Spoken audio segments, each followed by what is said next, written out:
So, is Homeaglow really worth it in 2025, or is it just another scammy service? Let's break it down. On the surface, Homeaglow looks awesome. You've got a house cleaning app, background check cleaners, easy online booking, and a so-called happiness guarantee. And the biggest hook? That $19 first-time cleaning offer. But here's the catch. A ton of people online say that low-cost intro cleaning quietly comes with a membership plan. Meaning, even if you don't book another cleaning, your card could get hit with monthly charges.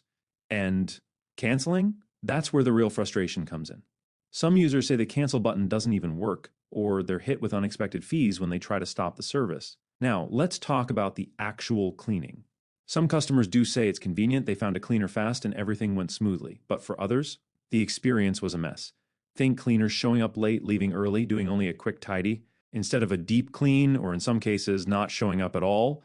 So, is Homeaglow a scam? Not exactly. It's a real platform, and some people do get their homes cleaned through it.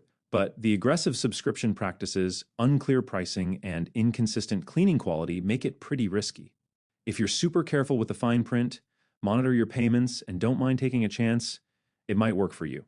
But if you're looking for reliable and transparent service, you're probably better off checking out other cleaning platforms. If this breakdown helped you out, smash that like button, subscribe for more honest reviews, and I'll catch you in the next one.